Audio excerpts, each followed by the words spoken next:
All right, well, hello everyone. It's digital host A.J. Wuest welcoming you back to Before the Four this Monday afternoon. I hope everyone is having a great Monday so far, wherever you're watching Before the Four this afternoon, whether it's on Facebook, YouTube, or the 48 Now live stream. As always, thank you so much for watching and spending just a bit of your Monday afternoon here. Now, we have quite a bit to jump into this afternoon, so I say, without further ado, let's go ahead and start things off.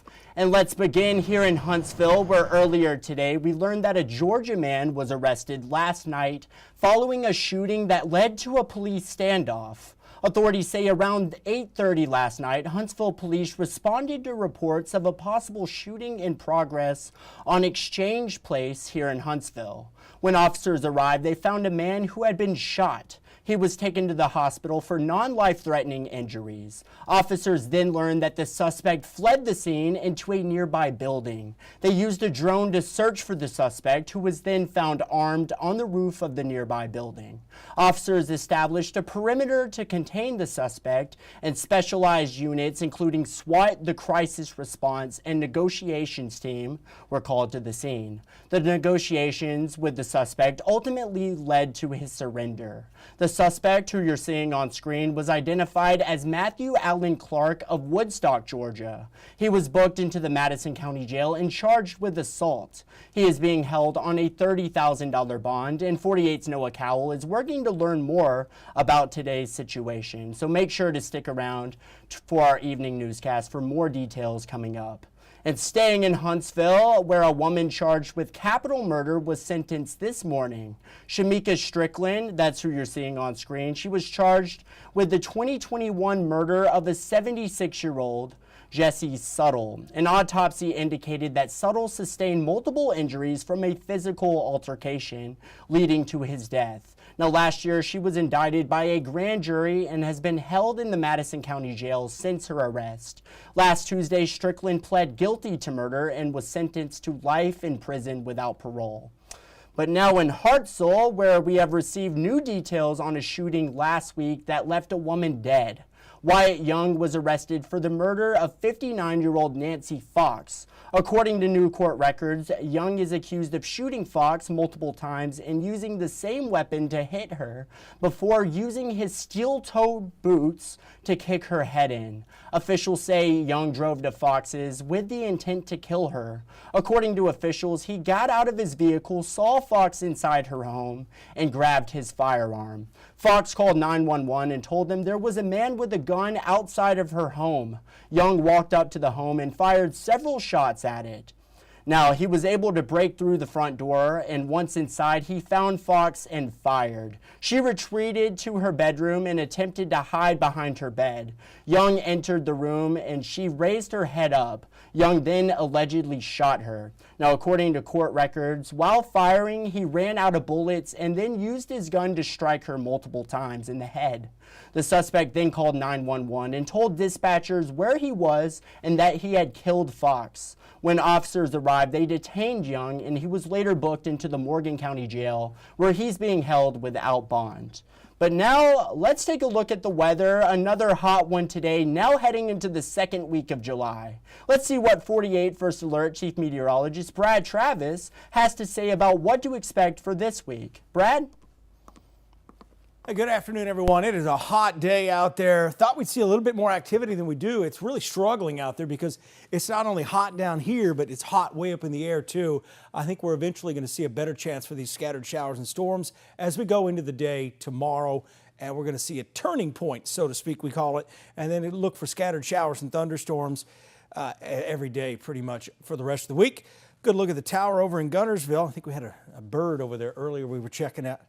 96 degrees in Muscle Shoals right now, 94 in Huntsville. It's 92 in Fort Payne. Again, these temperatures just after the 3 o'clock hour. Here's a look at tomorrow morning. We start off dry.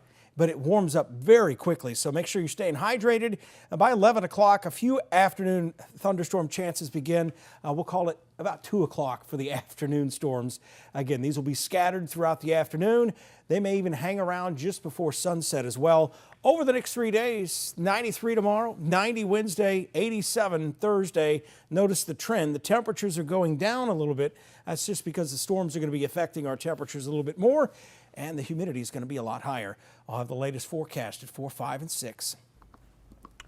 Well, thank you, Brad. And don't forget First Alert Weather Extra tonight at 9:30. 48 First Alert Chief Meteorologist Brad Travis. He'll be back here and he'll have all the latest that he is seeing on the radar. Again, that is 9:30 wherever you're watching before the 4 this afternoon.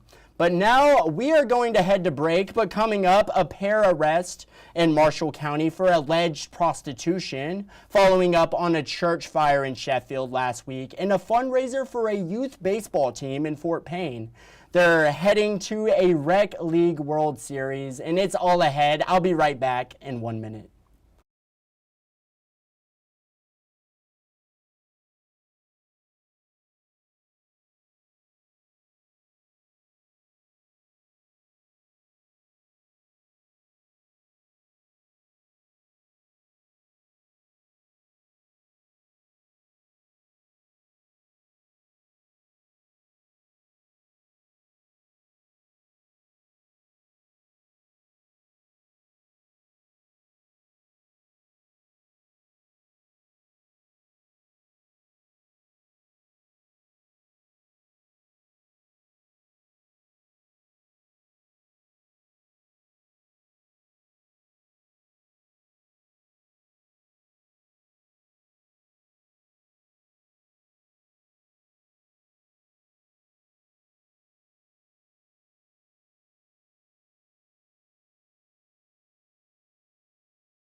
All right, well, hello and welcome back to Before the 4. Now in Boaz, where we learned that 2 people were arrested on prostitution-related charges last week.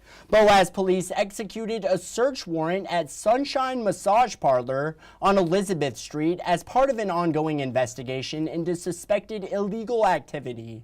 During the search, 40-year-old Ziodan Yang and 37-year-old Gao Huing, both of China, were arrested. Yang was charged with 2 counts of prohibited activities. She's being held on a $5,000 bond, and Huing is being held on a $2,500 bond. They were both booked into the Marshall County Jail, and 48 Savannah Sapp will have more details coming up in our evening newscast, so be sure to stick around. But now in the Shoals, where a church that stood for 82 years sadly burned down last week. 48's Noah Cowell on what's next for the congregation. Noah?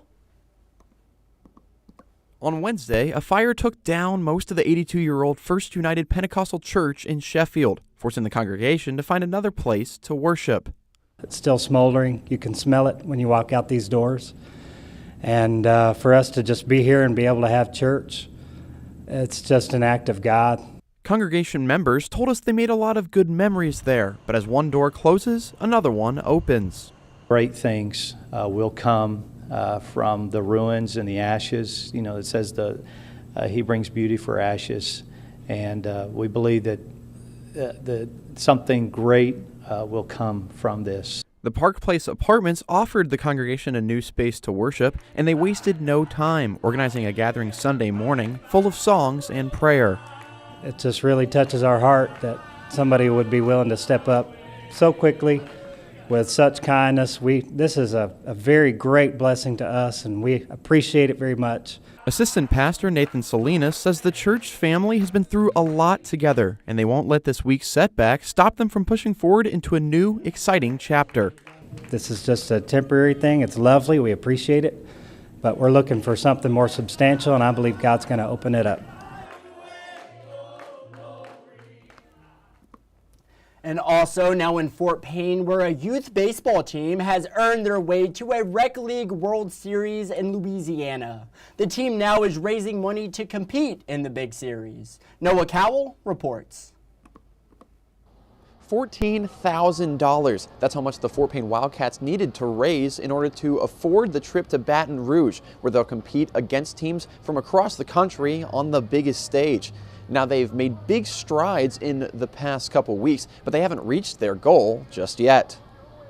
Can you state champs? Fort Payne Thunder! 2 weeks ago, the Fort Payne Wildcats won 5 straight games to clinch the 5A baseball state championship. Getting that last out on state. He did this, and I'm like, yes! Well, I was at Disney World at the time, but I was watching. I got so happy once I saw they got the job done. Head coach Landon Poe says the team deserved to celebrate, but he knew that if the season was going to continue, it would come with a serious price tag. We only had 2 weeks to raise the money and decide if we're going to take them on that journey, but they earned it. It's hard not to take them. Coach Poe, the players, and their parents have all worked hard to raise the money since then, which included a grocery store raffle on Saturday at Bruce's Foodland. Well, I've sat out here for like 4 to 6 hours trying to raise some money. We're getting close. I think we're only a couple $1,000s shy of reaching our goal. A big part of that was the Fort Payne community. Over a dozen local businesses have donated to the team's fund, and even Mayor Brian Bain recorded a video earlier this week with the kids, urging people to help. I think it's awesome, made our community proud to know that we've got a group of kids that, work together and get in there and want to win and want to go down and represent. It feels great. Thank you to all the community places that helped us get to where we are. It's a once-in-a-lifetime opportunity, so I'm excited they get to experience it. It's not about the wins and losses now. They earn their right to go. They need to go enjoy the experience, and it's something you can say for forever. The families say if they don't reach their goal, they will pay the rest out of pocket. Now, if you want to donate to their cause, you can reach their GoFundMe on our website at WAFF.com. Reporting in Fort Payne, Noah Cowell, 48 News, on your side. Awesome story there, and I wish them the best of luck. And if you feel led to, please feel free to donate to that youth baseball team so that they can compete in that Rec League World Series. And like Noah said, either way they're going to go, but every little bit helps 100%. But now let's head into the stories you're just not going to want to miss coming up in our evening newscast. Details on registration for the 22nd annual Liz Hurley Ribbon Run.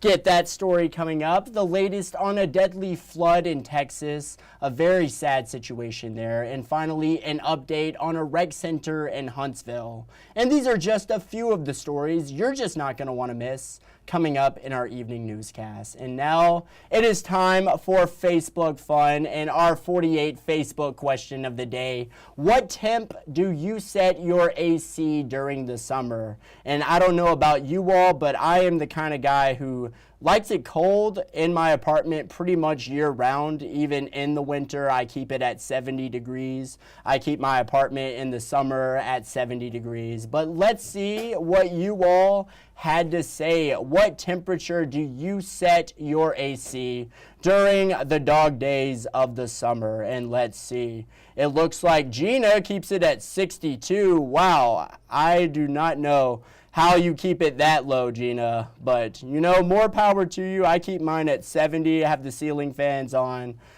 69, Allison Fowler, that's about closer to 70, 100%. Now that's a pretty good temperature, I would say. 74 during the day, but 74, and then during the day, 68 degrees from Mike and Karen. 100%. Robin said at 71 degrees. That's a pretty good temperature right there. Not too hot, not too cold. A bit closer to colder, I guess. Shirley said 65 all year. Shirley, I bet in the winter time you are freezing. That is very, very chilly. Bobby said 74 with ceiling fans. I feel that 100%, but no matter what temperature you set your AC, you definitely have it running here in the summertime. Another 70 from Jamie Oliver.